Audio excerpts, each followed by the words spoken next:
Get the inside line is Roddison as they head towards the bomb hole.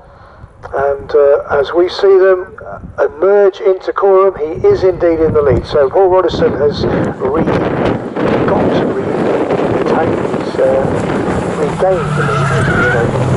And we've got a spin sideways under braking for Burrows.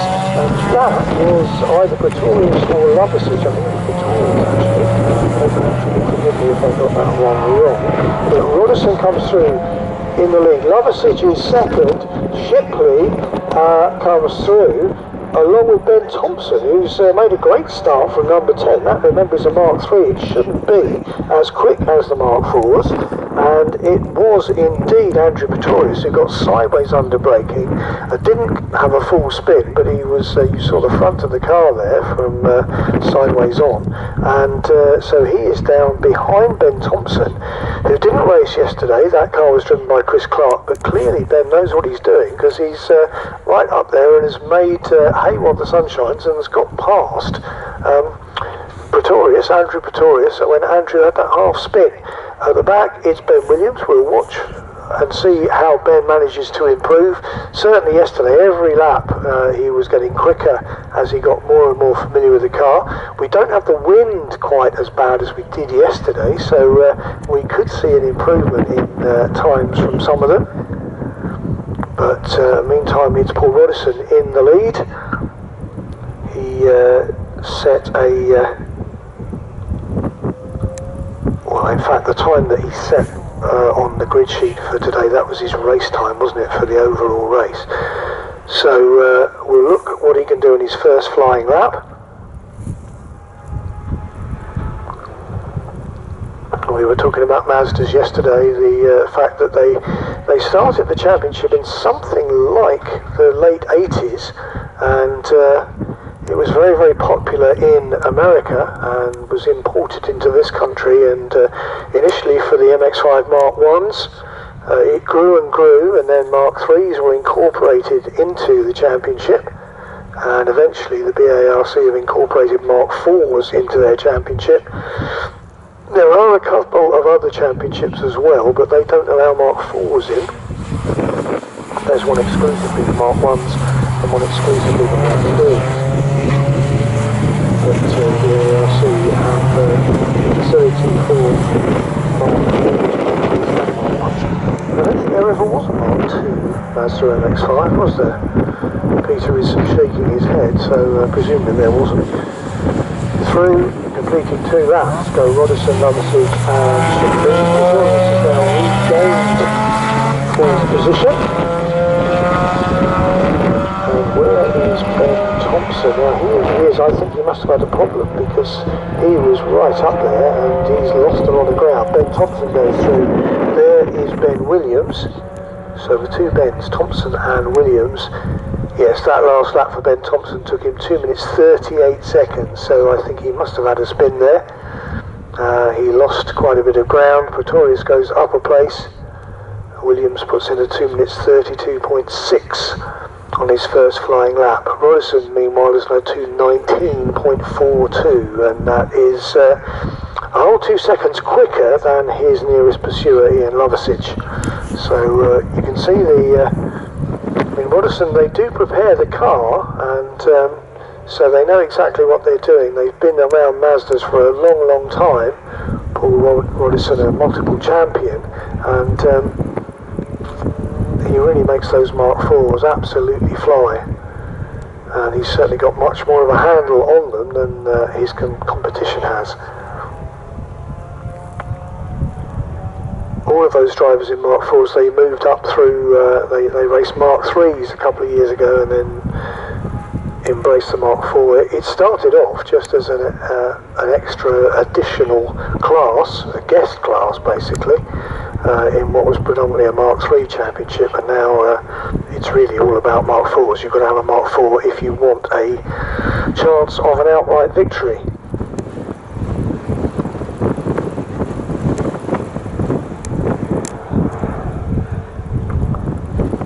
So Roddison with his headlights on, rounds Coram on his 3rd lap.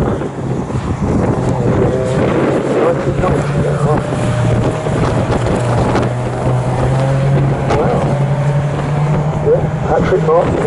Mark 11 were involved in the first Mazda Championship back in 1990.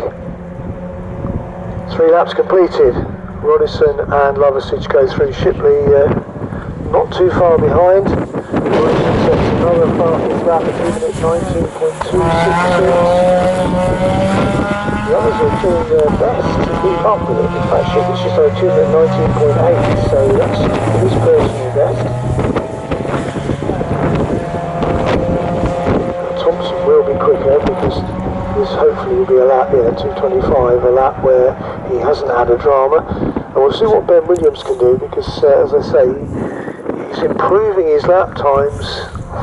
Having said that, he doesn't on this lap, he's fractionally slower. So, what do I know? Anyway, we are on lap 4 in this 20-minute race.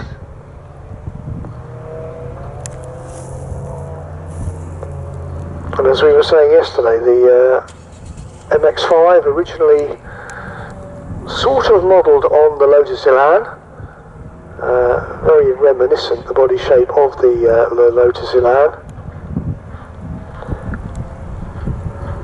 And then we had the Mark III, which was like a Mark I on steroids, and always reminds me of a TVR Tuscan, really. If you look at the number 10 car, that is the only Mark III in the race.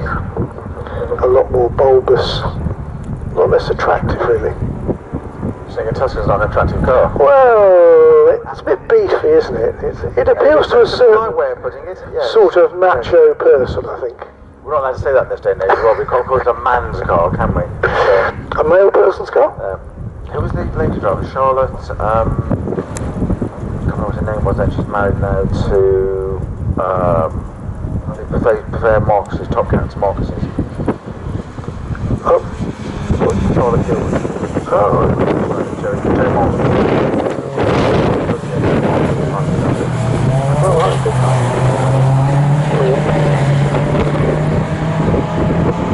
I mean, the Mark IVs, I don't know what they even remind me of, actually. They're still a bit Tuscan-like, aren't they?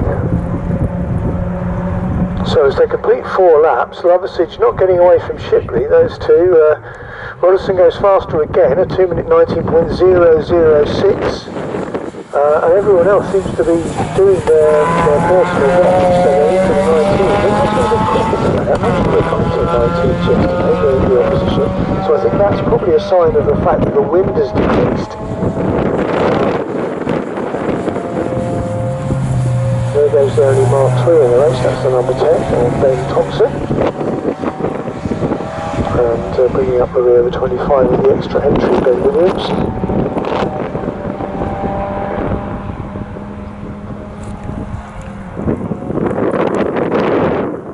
He comes through now in number 25, and he's just, yes, he has brought his times down on this lap at 2:31.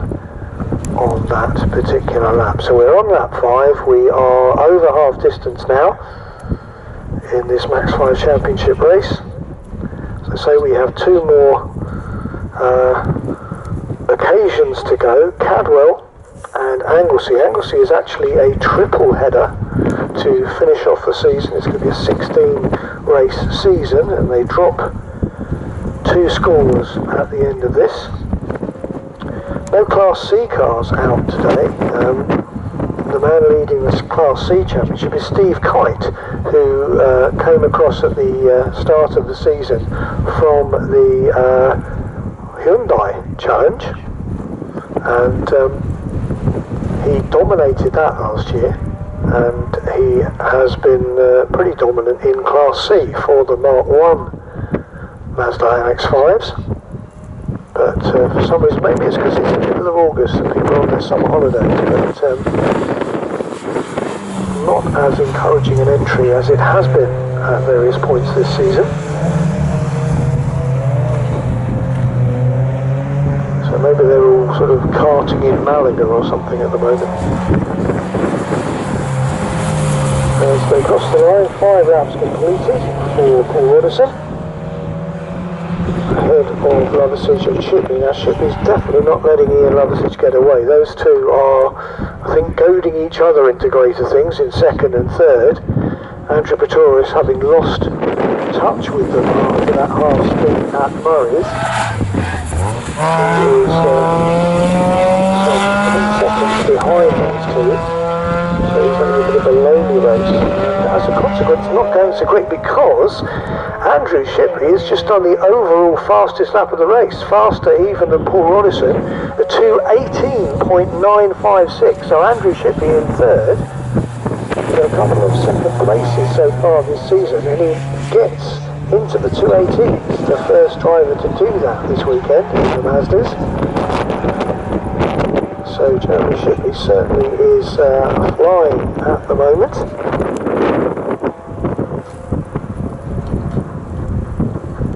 Rodison has a 4-second advantage back to Lovasage and Shipley.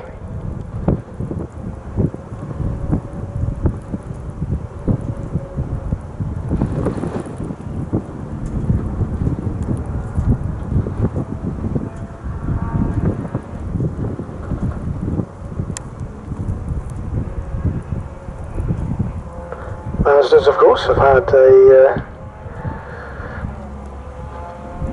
very elevated success rate in international racing, and apart from, well, the main thing, of course, was their Le Mans victory, the first Japanese company to win Le Mans, with that amazingly liveried, what was it, 787B,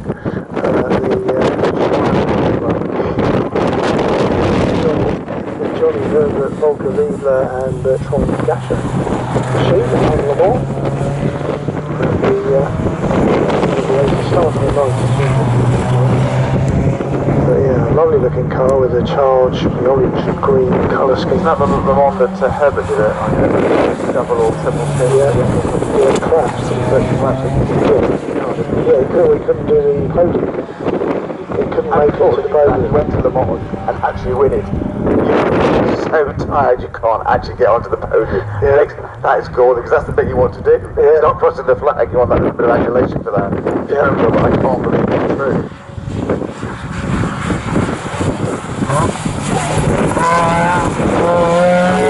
They cut their teeth at them all in all sorts of things, but those earlier cars, the 7, whatever they were, whatever the type number were, but they used to, I think they were sponsored by a tyre company, and they used to sound like sort of Japanese fighters on the Mulsanne. I used to marshal on the Mulsanne straight, and it was just amazing, the noise of those cars, those rotary engines were just absolutely, well, you couldn't get to sleep basically, let's put it like that.